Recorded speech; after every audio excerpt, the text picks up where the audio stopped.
Hello everyone. Today we are reviewing a book titled Quiet: The Power of Introverts in a World That Can't Stop Talking by Susan Cain. The book in such a is one way related to me because I am one of this kind and I face a lot of challenges in daily life, and I thought I would learn the ways of handling these situations in real life by reading this book. The book is about the life of introverts, the challenges that they face, and how the society/workplace is built for encouraging one to be extroverts primarily, and how does an introvert cope in such kind of situations. The author is Susan Cain. The summary as we go into it starts off by clarifying the definition of introversion and extroversion. Introversion, as you all know, is when a person is calm, quiet, keeps it to himself and not a very gregarious person. And extroversion is someone who likes a lot of company, wants to be around a lot of people, is very forthcoming and vocal. And the book starts off by saying that the world is filled with both these kinds of people, both these kinds of personalities, but the majority is filled with a lot of extroverts, and hence all infrastructure starting from how the society is built and workplace is built, etc., is suited for one being an extrovert. And also the definition of what is the right thing to do and how should a person be molded, etc., is very narrow and focusing primarily towards one being an extrovert. Now, this starts off from schools to colleges to universities, and one would expect that universities where a lot of learned people stay, you would expect this situation to be different, but that is not the case.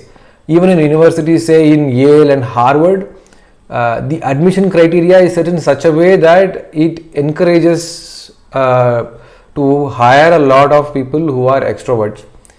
And when discussed further in detail, we understand that this is done because the output or the people who get hired into the job market are generally people who are extroverts, and hence the input also has to be in such a way. This is the logic or argument that is being put in place. Now, if you see the core reason why this has happened in the society, it stems from two key points. Post the World War, the American society started to encourage certain kinds of traits in people because the economy started to boom and they wanted people who are helping build businesses or / economies, and hence they looked for qualities like fascination, attractiveness, charming, stunningness, radiant, etc., and all of that. These are all adjectives you would generally relate to people who are very gregarious, right? And hence such kind of qualities were inculcated. All self-help books started to talk about such kind of behaviors. If you see the 40s and 50s, all self-help books talked about such kind of behaviors and how to inculcate such kind of behavior in people. And hence, and second key point is the businesses that happened in America as well, the corporate America also wanted such people because they thought that such kind of qualities would help people to grow businesses faster and better. Now, generally, if you see, the American market drives how the rest of the world thinks about or revolves around in terms of ideologies or philosophies, etc. And hence, the whole world was also thought to be set up around the extroverts. And these are the primary reasons why we see a world which is in such a form and shape today. Now, the book also starts to get into are these the qualities that are expected in any leader in a company? Aren't there any leaders who are introverts? Of course not. We know of self-proclaimed introverts who are there, who lead successful companies, say Bill Gates or Warren Buffett, etc. It also talks about Apple's co-founder as well, who was not really known very well to the world. While Steve Jobs was very, very prominent, he was not known much. But he was the one who built the core of Apple, and we all know that, right? So it gets into the philosophy of introverts are generally people who do not want limelight, but doesn't mean that they are not effective or efficient. And in fact, they are the people who drive a lot of movement in terms of workplace efficiency / innovation and all of that, because they are the ones who spend a lot of quality time for themselves and think for themselves. And that is how the whole book moves towards. But it is not very easy for introverts to work in workplaces also. So for example, if you see in workplaces when meetings are being held out, it is an open face-to-face environment, and anybody who calls out a point, anyone can call out a point, and those points are being discussed. But an introvert may not feel very comfortable in such a situation. He could be shy, he could be calm, but he could have a solid idea, but it doesn't matter. It is the loudest voice or the forthcoming voice which is being heard, and decisions are made basis that.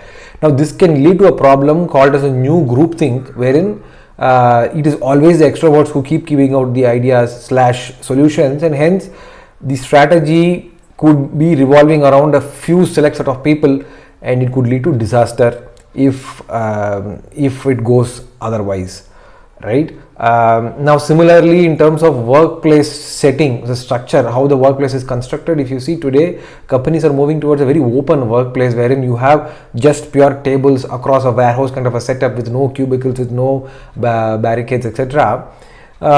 This is inherited from a tech kind of a setup, right? The new age internet based companies, consumer internet based companies are setting up such kind of workplaces, while this could have worked very well in an internet kind of a setting wherein people are far away from one another.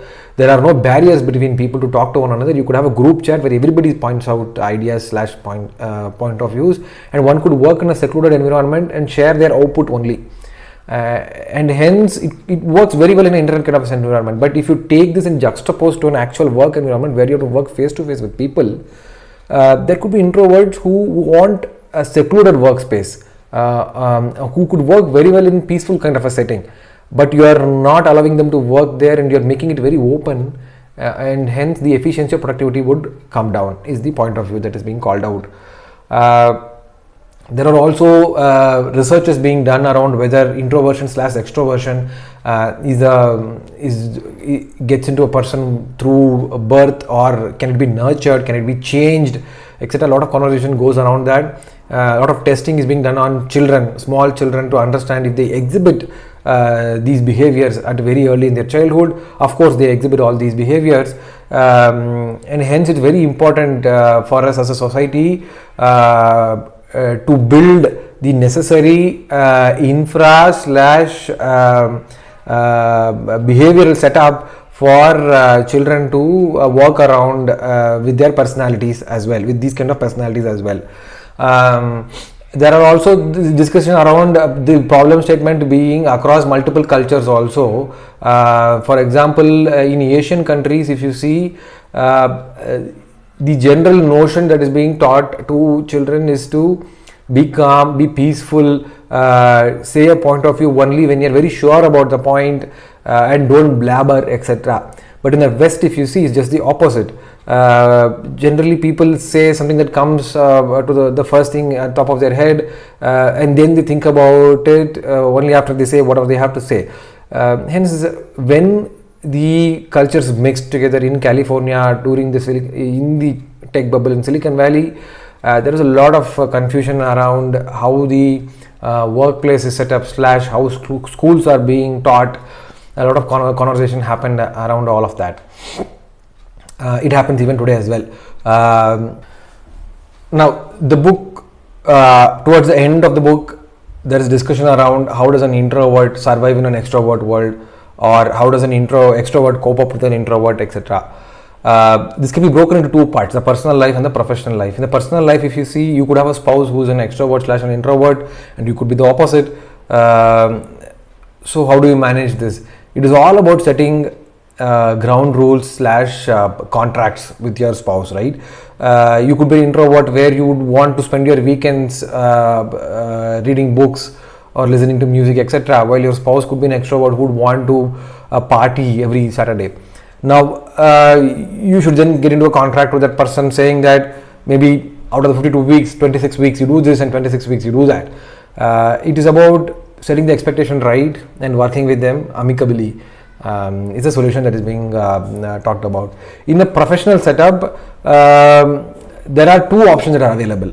You could be a person who wants to sit in a secluded environment and work peacefully, and hence the first option is to find a job which suits your kind of a behavior. But not all of us have such kind of a luxury. Hence the second option is basically see if you can create an alter ego for yourself which can work for some time in your workplace when you're forced to do something which is against your natural behavior.